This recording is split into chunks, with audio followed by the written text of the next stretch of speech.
you mentioned, being a foster kid, you and your brothers. Like, did you feel like for a long time it was just the four of you and you all had to take care of each other and just just talk about the experience of going into a house and with people that you just met and building that relationship and Yeah, that new family. yeah. It was a weird time because I'm six. My other brother's five. I have another brother who's four at the time. And then my youngest brother came a couple months later.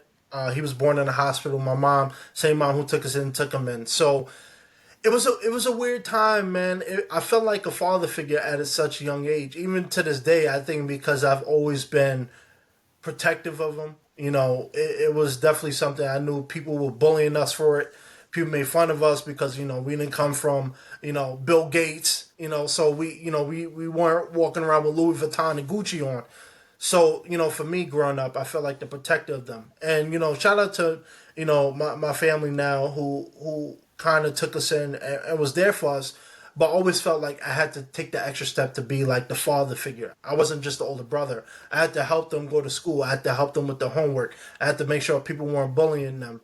And it's funny because being the oldest out of us, I have older siblings. It was weird because my younger brothers ended up being more of the protector of me.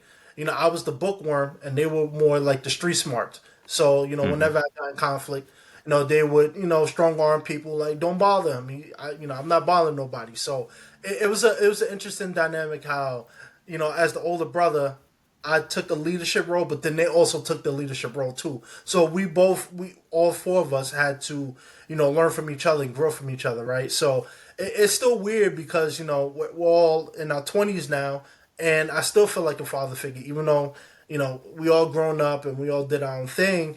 I still feel like, hey, how you doing, man? Can I help you with anything? And it's always been like that dynamic. And I think for me, it's because I know that being a foster care, a lot of people aren't given that privilege. Some people, Hmm. and they're not a foster care. I've seen it. My mom still does foster care to this day.